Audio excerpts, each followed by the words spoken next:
সেটা হলো এখানে বোয়াল মাছ নিয়ে নিয়েছি, আর বোয়াল মাছটা বেশ সাইজের বড়ই ছিল। স্প্রে করে দিয়ে ঢাকা দিয়ে দিতে হবে।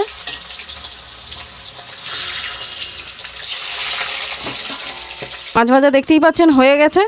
এখন আমি একটু কালো জিরে দিয়ে দিলাম, আর 4-5টা কাঁচা লঙ্কা দিয়ে দিলাম চিড়ে।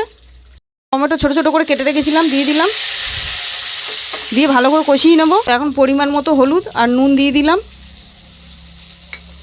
আর যে সর্ষেটা বেটে রেখেছিলাম, সাদা সর্ষে কালো সর্ষে, আমি 2 চামচ করে নিয়েছি কালো সর্ষে। তো ভালো করে বেশ কষিয়ে নিলাম এটাকে।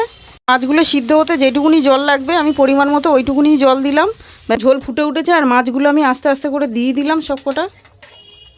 দিয়ে এখন ঝাল একদম রেডি হয়ে গেছে। একটু ওপর থেকে কাঁচা সর্ষের তেল দিয়ে দেবো। সর্ষের তেলটা দিলে ভালো টেস্ট আসে। ঝালের রেসিপি দেখতেই পাচ্ছেন হয়ে গেছে, এবার নামিয়ে নেব। তো এই সর্ষে বোয়ালের রেসিপিটা যদি আপনাদের ভালো লাগে অবশ্যই লাইক কমেন্ট শেয়ার করে দেবেন, সাবস্ক্রাইব করতে